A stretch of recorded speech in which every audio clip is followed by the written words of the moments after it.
Rajendranagar circle మైలర్ Devpally division Babul Reddy Nagar anganwadi కేంద్రం 2 మాధ్యమికోన్నత ప్రభుత్వ పాఠశాలల ఆధీనంలో ఉన్న అంగన్వాడీ కేంద్రాలకు ప్రభుత్వం అంగన్వాడీ కేంద్రంలోని విద్యార్థులకు యూనిఫామ్ ఇచ్చారు.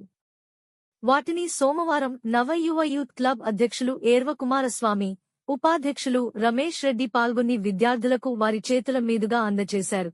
ఈ సందర్భంగా క్లబ్ అధ్యక్షులు ఏర్వ కుమారస్వామి, క్లబ్ ఉపాధ్యక్షులు రమేష్ రెడ్డి మాట్లాడుతూ అంగన్వాడీ కేంద్రాలలో 3 నుంచి 6 వరకు సంవత్సరాల పిల్లలకు విద్యాభ్యాసానికి అధిక ప్రాధాన్యత ఇస్తూ ఆటల ద్వారా బోధన కొనసాగిస్తున్నారు.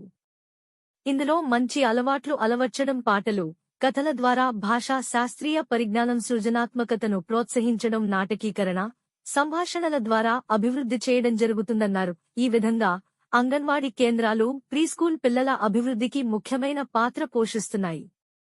ప్రభుత్వ సహకారంతో మరిన్ని మెరుగైన విద్యా సదుపాయాలు అందించేందుకు ప్రభుత్వం, దాతలు ముందుకు రావాలని కోరారు. ఈ కార్యక్రమంలో క్లబ్ అధ్యక్షులు ఏర్వ కుమారస్వామి, ఉపాధ్యక్షులు రమేష్ రెడ్డి, అంగన్వాడీ టీచర్ అనిత, హెల్పర్ సంగీత పాల్గొన్నారు.